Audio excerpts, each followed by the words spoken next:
Baik, kita lanjutkan lagi untuk yang model CAPM.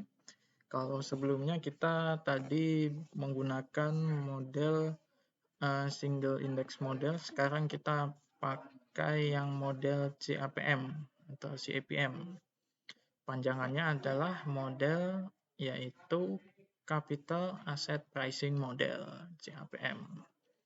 Jadi harusnya namanya nggak ada modelnya, tetapi CAPM aja karena M-nya ini model artinya Capital Asset Pricing Model.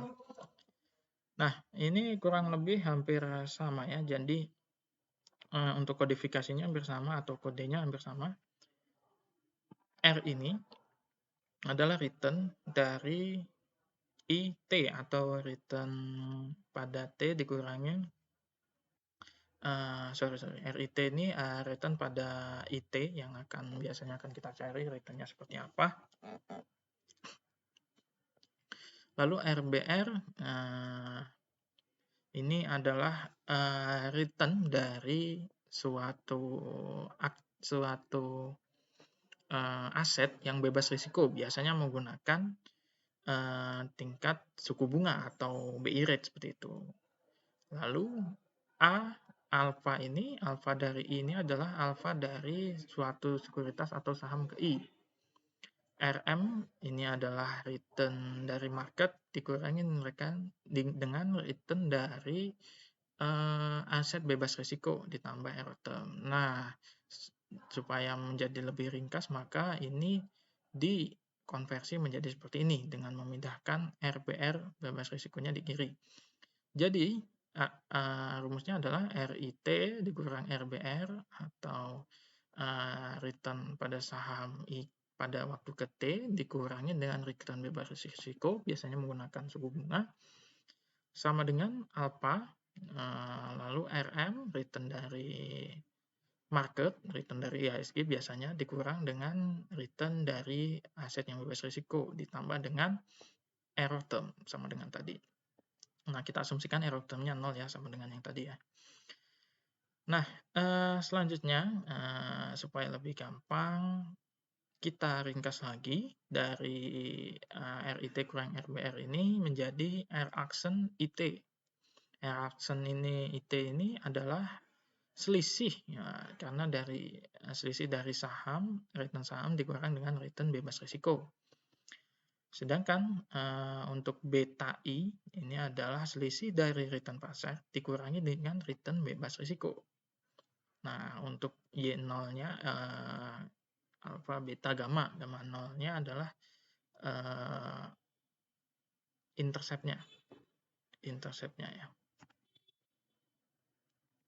Nah, contohnya ini, kita ada return saham I dan return market, lalu ada return bebas risiko. Pada dunia nyata, return bebas risiko biasanya digunakan BI rate ya, atau BI 7 days repo rate, BI rate lah biasanya. Yang ini adalah RI kurang RBR, ini tinggal RI-nya ini dikurang dengan ini. Nah, dapatlah segini. Oke. Kalau yang ini, RM-nya ini kurang RBR, tinggal yang RM-nya ini kurang dengan ini. Nah, dapatlah ke sini. Nah, jadi ini return sahamnya, misalnya return saham Astra, return marketnya misalnya return dari IHSG atau keuntungan dari IHSG, lalu return bebas risikonya misalnya menggunakan BI rate, nah biasanya juga menggunakan BI rate, kalau ini tinggal dikurangin saja dari yang sebelumnya ini. Nah, kita bisa melakukan dengan cara meregres pada kolom 5 dan kolom 4. 1, 2, 3, 5, 4, 5. Nah, pokoknya kita regres ini kolom ini. Nah, kita analisis regresi, misalnya kita dapatkan konstantanya berapa, cara bacanya sama kayak tadi ya. Nah, ini misalkan menggunakan, contohnya ini menggunakan SPSS.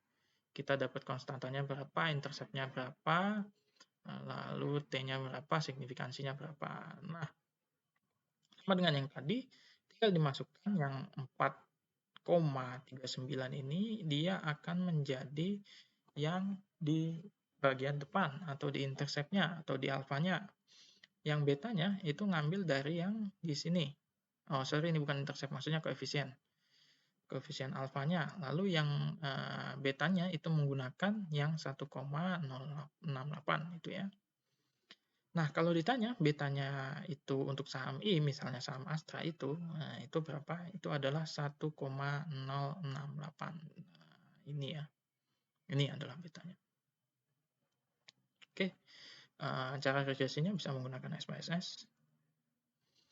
Nah, ada juga beta akuntansi. Kita lanjutkan materi sebelumnya tentang beta. Ada beta akuntansi diperoleh dengan melakukan regresi pada variabel perubahan laba akuntansi dengan variabel independen yaitu perubahan laba pasar.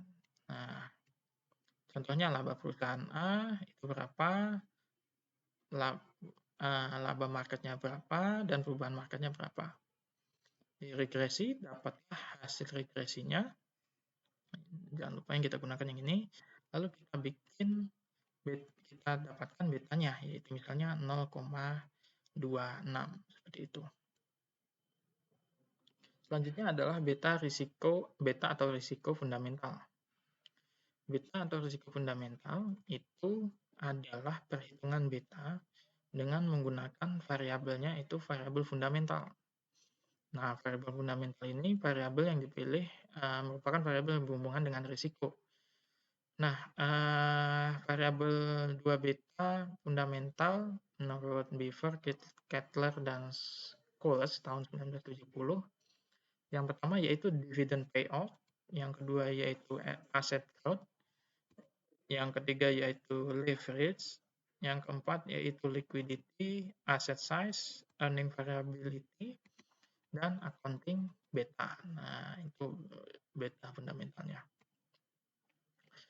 Kita coba satu dulu, yaitu dividend payout. Dividend payout itu apa? Dividend payout itu adalah laba yang tersedia untuk pemegang saham. Nah, ini adalah dividen yang dibayarkan. Dividen artinya dividen atau keuntungan yang dibayarkan. Payout adalah yang dibayarkan. Jadi, dividen payout adalah dividen yang dibayarkan kepada pemegang saham. Nah, Lindner tahun 1956 mengatakan bahwa perusahaan enggan menurunkan dividen karena dianggap sebagai sinyal negatif, sehingga dianggap perusahaan membutuhkan dana. Nah, perusahaan risiko tinggi, punya probabilitas tinggi mengalami penurunan laba sehingga mereka menurunkan dividen payout-nya. Jadi, kita bisa simpulkan terdapat hubungan negatif antara risiko dengan dividen payout. Nah, dari sisi investornya bagaimana? Sisi investor, pasti investor lebih menyukai perusahaan dengan dividen tinggi karena dividen diterima sekarang atau diterima secara tunai dibandingkan dengan keuntungan misalnya capital gain yang kita harus menjual saham tersebut untuk mendapatkan capital gain. Asset growth atau pertumbuhan dari aktiva total. Nah, ini menurut beberapa peneliti ini menunjukkan bahwa perusahaan tersebut sedang berkembang. Jadi misalnya asetnya semakin bertambah, ini sudah tentu ya orang ketika melihat perusahaan itu asetnya bertambah, berarti perusahaan itu sedang berkembang. Lalu ada leverage, yaitu total nilai buku hutang dalam jangka panjang dibagi dengan nilai total aktiva. Nah, ini bisa memprediksi hubungan positif dengan beta. Ini juga berhubungan dengan cost of capital dan risiko kebangkrutan. Selanjutnya itu adalah ukuran aset. Ukuran aset ini adalah log dari total aktiva. Nah, ini diprediksi hubungannya negatif dengan risiko. Lalu perusahaan besar dianggap punya akses mudah ke pasar modal sehingga dia memiliki aset size yang besar. Jadi perusahaan-perusahaan yang udah di pasar modal itu pasti asetnya juga gede gitu. Selanjutnya, positive accounting theory itu menyatakan bahwa perusahaan besar merupakan subjek dari tekanan politik. Perusahaan besar yang melaporkan laba berlebihan akan menarik perhatian publik dan diinvestigasi karena dicurigai melakukan monopoli. Ini menurut penelitian Naim dan Hartono. Nah, Watts dan Zimmerman itu menyatakan bahwa perusahaan besar cenderung menginvestasikan dananya ke proyek yang mempunyai varian rendah dengan beta yang rendah untuk menghindari laba yang berlebihan. Jadi, supaya tidak menimbulkan investigasi dari orang lain, kenapa nih perusahaan bisa untung gede dan sebagainya. Nah, itu bisa perusahaan itu nggak harus membagikan dia nggak harus menjadikan itu aset, dia salurkan lagi ke dalam proyek-proyek yang punya risiko rendah ya pastinya, untuk menghindari bahwa perusahaan itu memiliki laba yang sangat besar gitu. Earning variability adalah deviasi standar dari PER atau price earning ratio, atau rasio dari harga suatu harga saham dibandingkan dengan earning atau pendapatan perusahaan. Nah, ini diprediksi berhubungan positif. Sedangkan accounting beta tadi kita sudah bahas, yaitu melakukan regresi variabel perubahan laba akuntansi dengan variabel independen, yaitu indeks pasar, laba akuntansi portofolio. Nah, ini diprediksi hubungannya positif dengan beta. Oke, sekian tentang beta. Jadi ini adalah sesi selanjutnya tentang beta. Kurang lebihnya mohon maaf. Wassalamualaikum warahmatullahi wabarakatuh.